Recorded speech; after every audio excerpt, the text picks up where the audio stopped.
Captain Marcus Chen stood at the viewport of the transport shuttle, watching the massive alien structure grow larger as they approached. The Galactic Fitness Consortium's newest facility looked like a twisted metal flower blooming in the void of space, its crystalline petals catching starlight and throwing it back in rainbow fragments. "Never seen anything like it," muttered Sergeant Riley Thompson, checking her gear for the third time. "Why'd they invite humans anyway? We've only been in the galactic community for 6 months." Marcus shrugged. But he wondered the same thing.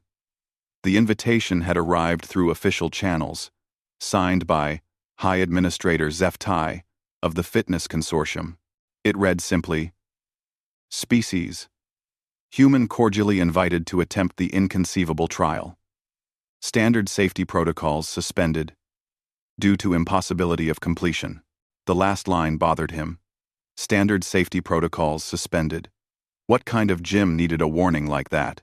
Their pilot, a nervous centauri named Beep Click Whistle, announced their arrival with a series of musical tones that the translator rendered as barely controlled panic.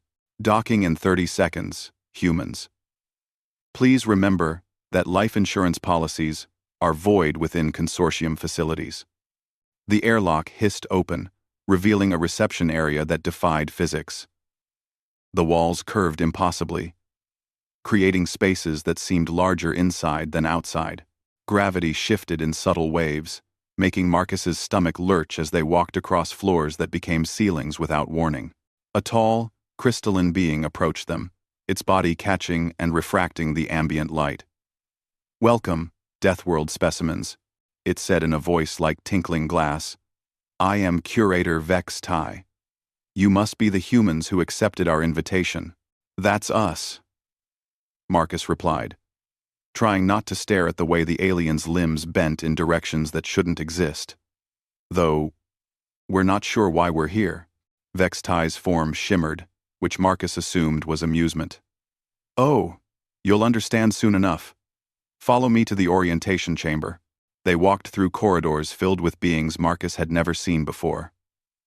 A group of slug-like creatures oozed past, leaving trails of bioluminescent slime.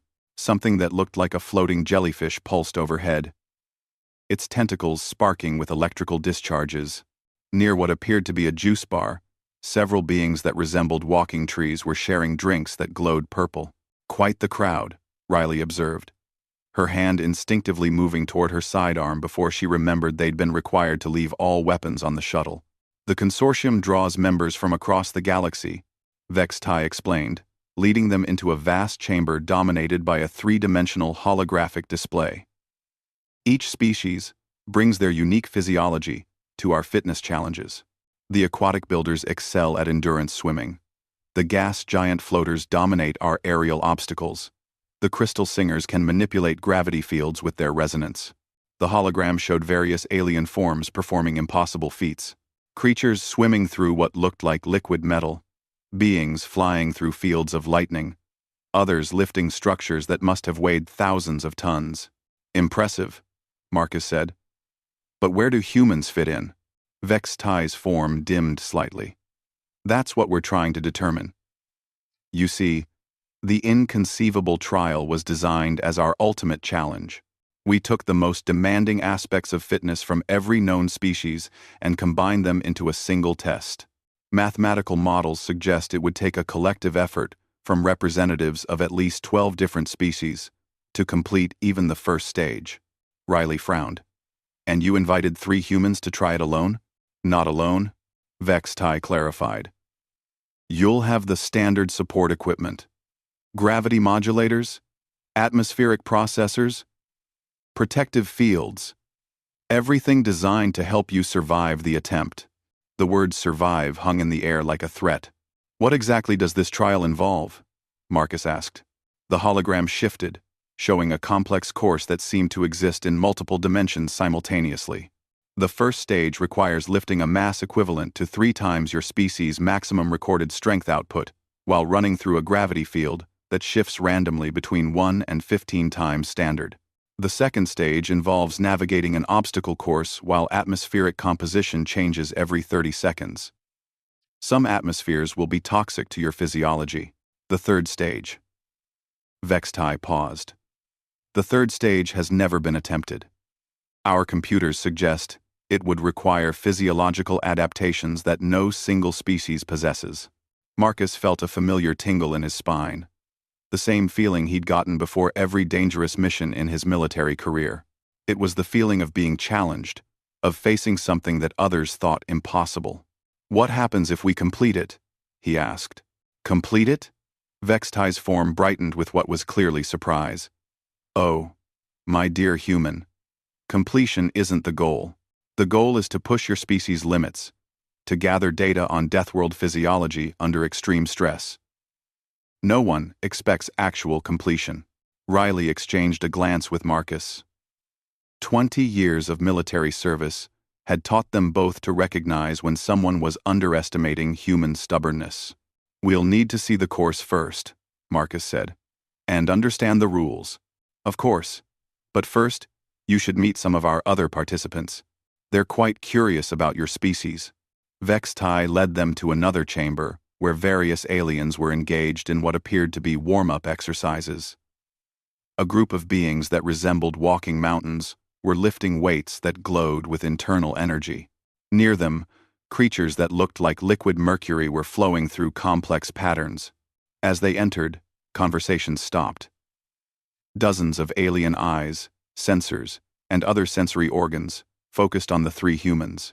"Fascinating," said a voice that sounded like grinding stone.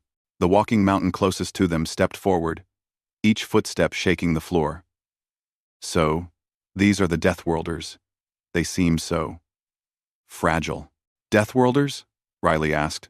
A being that looked like a cross between an octopus and a computer server answered. Its mechanical voice translated through speakers embedded in its tentacles. "Species that evolved on worlds with extreme conditions. Your planet Earth is classified as a Class 12 death world. Crushing gravity, toxic atmosphere, violent weather, predatory ecosystem. The fact that intelligent life emerged there is considered a statistical impossibility. Our atmosphere isn't toxic," Marcus protested. 21% free oxygen." The octopus computer replied. "Most species would experience immediate cellular damage in such a concentration. Your planet's surface pressure would crush a viridian. Your gravity would break a centauri's bones. And that's before considering your planet's tendency toward geological violence." The walking mountain being laughed, a sound like an avalanche. "And yet here you stand, looking so small and soft.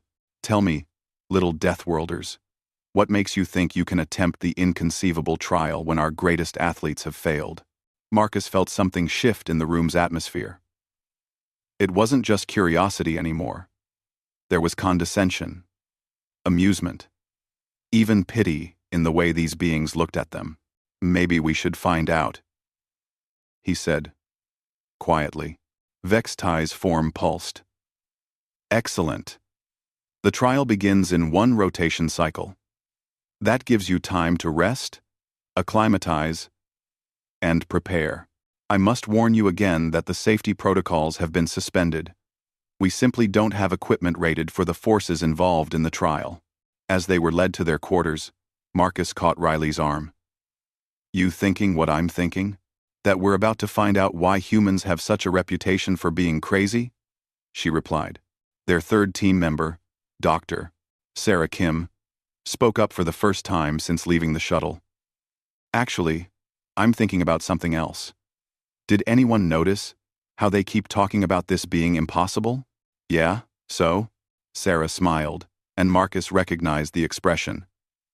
It was the same look she'd worn before solving engineering problems that had stumped entire research teams. So maybe they're measuring impossible by the wrong standards. That evening, as they studied the trial specifications in their quarters, Marcus began to understand what Sarah meant. The aliens had designed this challenge based on their understanding of specialized physiology. Each stage required different adaptations that no single species was supposed to possess. But humans weren't specialists. Humans were generalists. They were the species that had learned to survive in every environment their planet could throw at them, from Arctic ice to desert heat, from mountain peaks to ocean depths.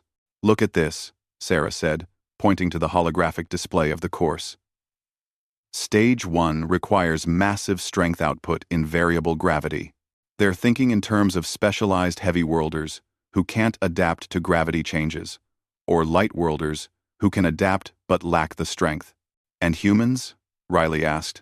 Humans evolved on a world where gravity was constant, but everything else was trying to kill them.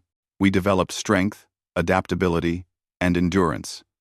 Not because we specialized in one environment, but because we had to survive in all of them. Marcus nodded slowly. They built a course that requires a generalist. More than that, Sarah continued. They built a course that requires someone crazy enough to keep pushing when their body says stop. Someone stupid enough to ignore pain and fear and just keep going. Riley grinned. Someone human. Outside their viewport, the alien structure continued to pulse with light, preparing for tomorrow's trial.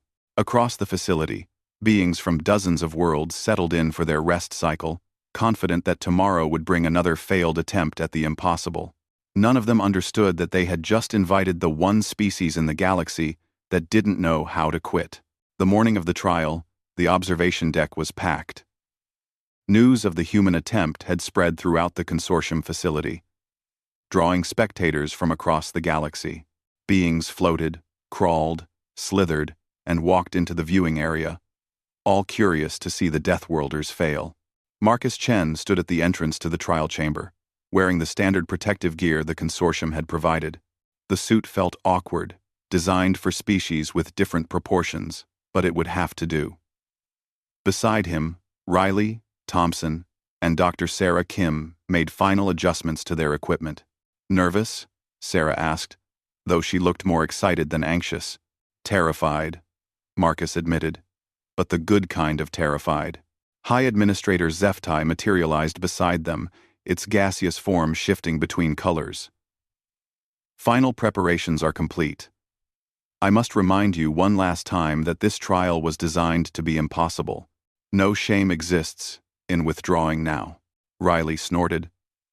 With respect, Administrator, you obviously don't know humans very well. The observation deck fell silent as the trial chamber's massive doors opened. Beyond lay a space that seemed to exist in multiple dimensions, with gravity fields visible as shimmering distortions in the air. At the far end, barely visible through the chaos, a platform waited. Stage 1, Vextai's crystalline voice announced through the speakers. Traverse the chaos field. While carrying the burden stone, mass equivalent, 1,500 kilograms Earth standard. Distance, 2 kilometers. Gravity will fluctuate between 1 and 15 times, standard, every 10 seconds. A massive black cube materialized in front of them. It looked innocent enough, roughly 2 meters on each side, but Marcus could feel its weight just looking at it. How do we carry something that weighs more than a small car? Riley muttered. Sarah was already examining the cube, running her hands along its surface. Handholds, here, here, and here. It's designed for team lifting, but the weight distribution is all wrong for most species. Most species? Marcus asked. Most species have specialized physiology. Heavy worlders have massive strength but poor coordination. Light worlders have great coordination but minimal strength. Most use tools or technology to compensate for physical limitations. And humans? Sarah grinned. Humans lift heavy things the stupid way. Pure muscle, stubbornness, and terrible decision-making. The gravity field activated, and Marcus felt his body weight triple. Around the chamber, the atmosphere itself seemed to ripple as gravity waves propagated through the space. Several gasps came from the observation deck as spectators watched the field strength indicators spike. Lift together, Marcus called out. On 3, they positioned themselves around the cube. The handholds were placed for beings with longer arms and different joint structures, making the grip awkward and unnatural. 1, 2, 3. Marcus had expected the weight. What he hadn't expected was how his body adapted. Years of military training, of carrying wounded soldiers through hostile terrain, of hauling equipment up mountainsides, had built something into his muscles that no alien species possessed. The ability to lift what shouldn't be lifted, to carry what shouldn't be carried. The cube rose from the ground. In the observation deck, something like a collective gasp echoed through the chamber. On their screens, beings watched as three relatively small creatures lifted a weight that should have required specialized equipment. Impossible, breathed the walking mountain being from yesterday.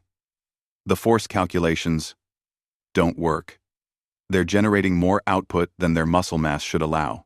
Move, Marcus grunted, and they began walking. The first gravity shift hit like a physical blow. Marcus felt his body weight drop to almost nothing, then spike to nearly half a ton. The cube in their hands fluctuated between feeling light as air and heavy as a building, but they kept walking. How? Riley gasped as gravity spiked again. How is this working? Because we're built wrong, Sarah panted back. Wrong for any reasonable environment. We're overpowered for normal conditions because normal conditions on Earth include tsunamis, earthquakes, predators, and weather that changes from deadly heat to deadly cold in a single day. They passed the quarter mark. In the observation deck, calculations were being furiously updated. Energy output readings that should have been impossible were being confirmed by multiple instruments. Look at their movement patterns, observed the octopus computer being. They're compensating for gravity fluctuations in real time. No equipment, no technology. Pure biological adaptation. That's impossible, replied a floating jellyfish creature. Gravity adaptation requires specialized organs. Unless, said a new voice from the back of the observation deck, your entire body is a specialized organ. The comment came from an ancient being that few recognized, something that had been part of the consortium since its founding centuries ago. Its form was indistinct, shifting between states of matter, but its knowledge was legendary. Explain, demanded Zeftai. The Deathworld designation isn't just about hostile conditions, the ancient being continued. It's about conditions so hostile that evolution must optimize for survival at any cost. These humans, their entire physiology is designed for crisis response. Down on the trial floor, Marcus could feel his heart hammering against his ribs. His muscles were screaming. His joints ached, and his grip on the cube was slipping. But he could also feel something else. Something that every human carried in their genetic memory. The knowledge that failure meant death. And death was not acceptable. Halfway point, Sarah called out, checking their position. The gravity spikes were getting stronger, more frequent. At one point, Marcus felt his body weight hit nearly a ton. The cube felt like it would crush them all into the floor. But they didn't stop. This is insane, Riley muttered, sweat pouring down her face despite the environmental controls in her suit. Welcome to being human, Marcus replied. They passed the 3/4 mark. In the observation deck, several beings had started placing bets, not on whether the humans would complete the stage, but on how spectacular their failure would be. Any moment now, predicted the walking mountain being. Their energy reserves should be completely depleted, but the humans kept walking. Biological readings are still climbing, reported a technician. Somehow they're increasing output as they progress. That can't be right, Zeftai said.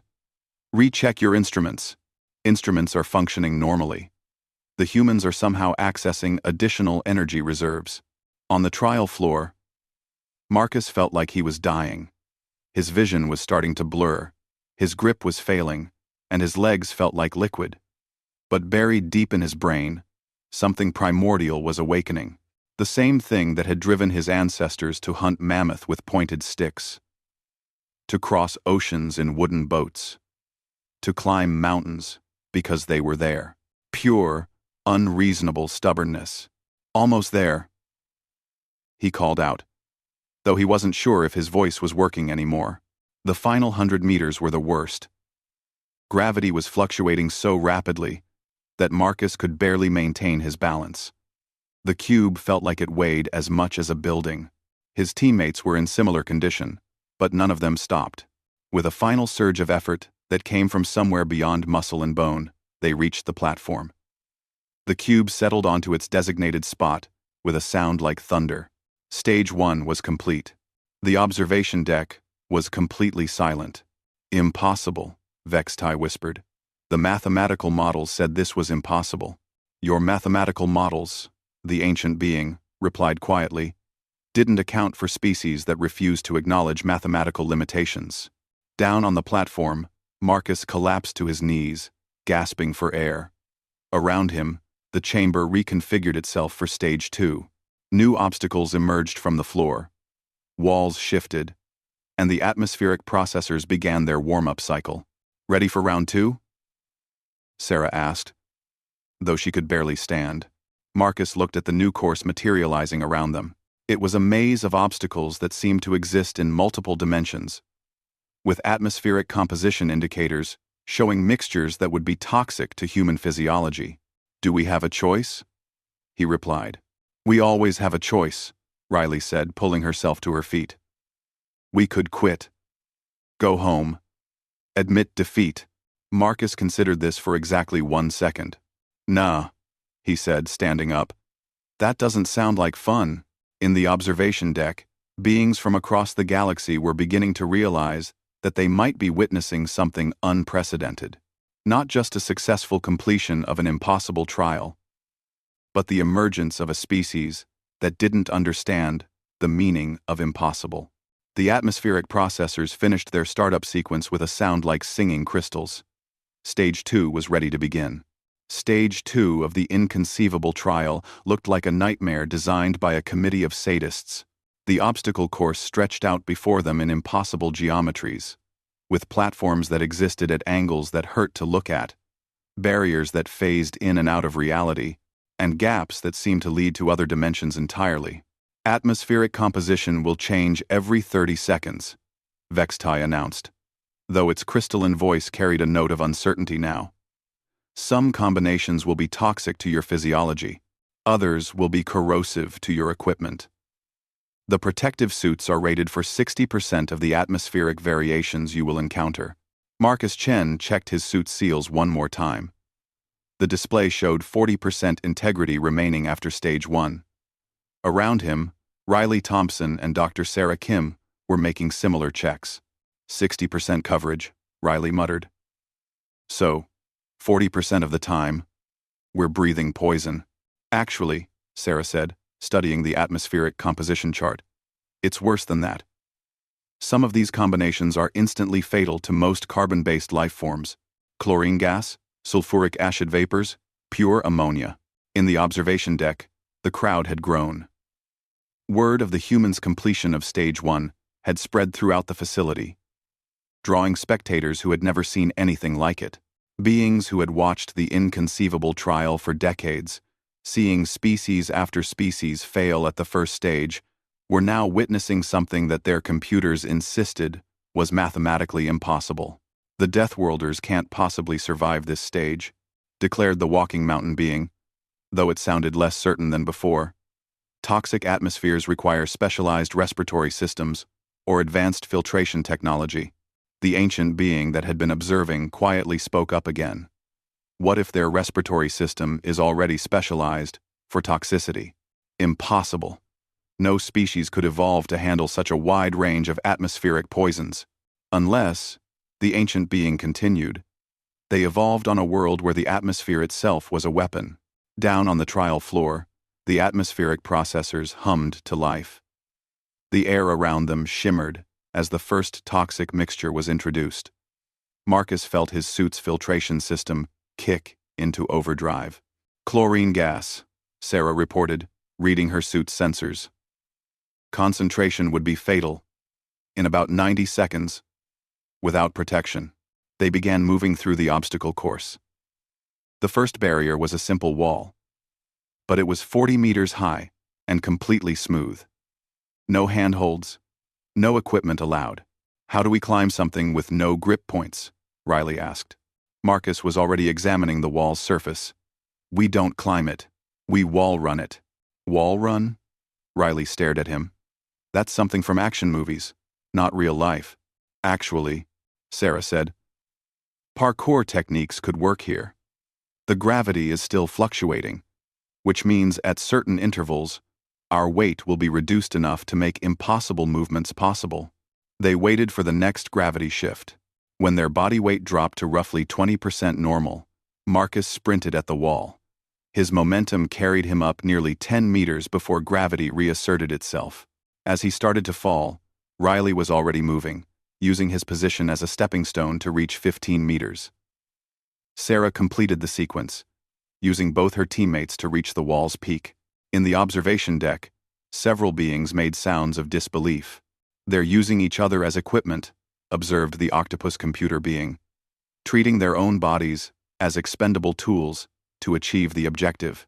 That level of trust and coordination, whispered a floating entity. It suggests a species-level understanding of cooperative sacrifice. The atmospheric composition changed. Sulfuric acid vapors filled the air, eating through the protective seals of their suits.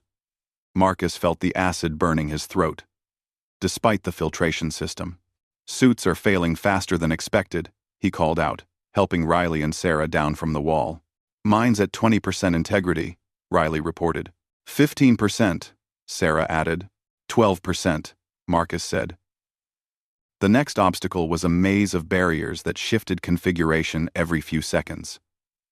As they watched, walls moved through space, creating passages that existed for moments before disappearing again. Pattern recognition, Sarah said, studying the movements. There's a rhythm to the shifts.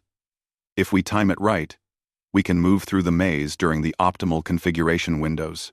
They waited, watching the pattern repeat. Sarah's training in engineering had taught her to see patterns where others saw chaos. After 30 seconds, she nodded. Now, they dove into the maze just as the walls aligned to create a clear path. The atmospheric composition changed again, filling the air with pure ammonia. Marcus felt his throat burning, his eyes watering despite the suit's protection. Suit failure imminent, Riley gasped. They pushed through the maze, following Sarah's directions as she called out the wall movements.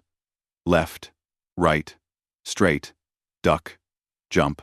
The pattern held, and they emerged from the far side just as the atmospheric processors switched to another toxic combination. Stage 2, final obstacle, Vextai announced. Cross the void. Before them opened a gap in space itself. It wasn't just an empty space. It was literally nothing. A hole in reality that their eyes couldn't process properly. According to their instruments, it was 50 meters across. But those same instruments couldn't detect what lay within the gap. How do we cross nothing? Riley asked. Sarah was studying the void with instruments from her suit. It's not actually nothing. It's a dimensional fold. Space is compressed here. But there's still something to work with. Meaning? Meaning we jump and hope our momentum carries us across a space that doesn't technically exist. The atmospheric composition changed again.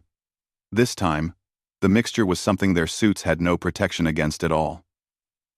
Marcus felt his filtration system shut down with a warning beep. Suits are dead, he announced. We're breathing this stuff directly now. He expected to feel burning, pain, immediate damage. Instead, he felt nothing. The toxic atmosphere that should have killed them in seconds seemed to have no effect. That's impossible, came a voice from the observation deck. That atmospheric mixture is instantly fatal to any known life form. But the humans were still breathing, unless, the ancient being said quietly, you evolved on a world where the atmosphere was already poisonous.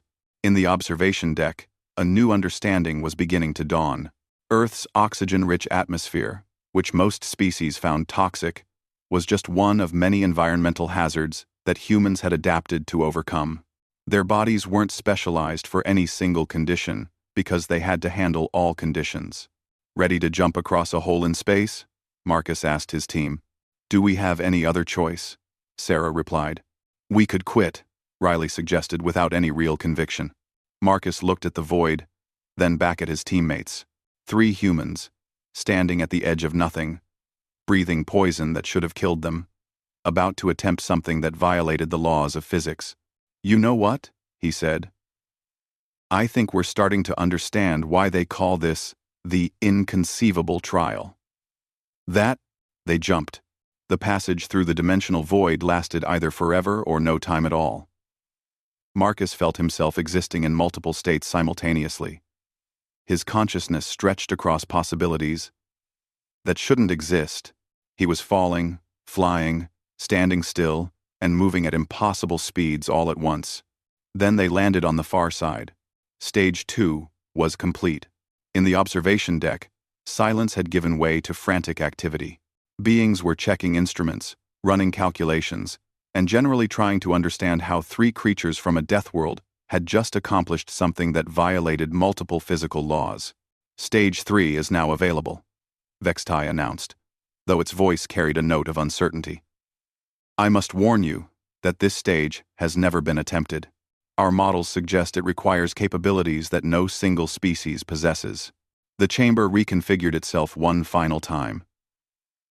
What emerged was something that defied description. It existed in multiple dimensions simultaneously, requiring the participants to navigate spaces that curved through realities that had no names. "What exactly do we have to do?" Marcus asked. "Navigate the infinite maze while maintaining consciousness across 17 different dimensional states," Vextai replied. "Complete understanding of multidimensional physics is required, along with the ability to exist in multiple realities without losing mental cohesion." Sarah studied the maze for several minutes before speaking. "This wasn't designed for any known species because it wasn't designed for a species at all. It was designed for an artificial intelligence or a collective consciousness. So, we can't complete it?" Sarah smiled. The expression that Marcus had learned meant she was about to solve an impossible problem. "We can't complete it as individuals. But what if we don't complete it as individuals?" She explained her idea. It was insane, dangerous, and required a level of trust and coordination that no other species had ever demonstrated. It would require them to link their consciousness temporarily, to become a collective human intelligence that could navigate multiple realities simultaneously. "That's not physically possible," Riley protested. "Neither was anything else we've done today," Marcus replied. They joined hands at the entrance to the infinite maze. In the observation deck, beings watched as the 3 humans closed their eyes and seemed to merge their consciousness into something greater than the sum of its parts. What happened next would be discussed in academic circles for centuries. The humans didn't navigate the maze so much as they became part of it, their linked consciousness existing in all 17 dimensions simultaneously. They moved through the impossible geometry not by understanding it, but by refusing to be limited by it. 20 minutes later, they emerged from the exit. The inconceivable trial was complete. The observation deck erupted in chaos. Beings from across the galaxy argued, calculated, and generally tried to process what they had just witnessed. The impossible had been achieved. Not through superior technology or specialized evolution, but through 3 creatures who simply refused to acknowledge that failure was an option. High Administrator Zeftai materialized in front of them, its gaseous form cycling through colors that had no names. "How?" it asked simply.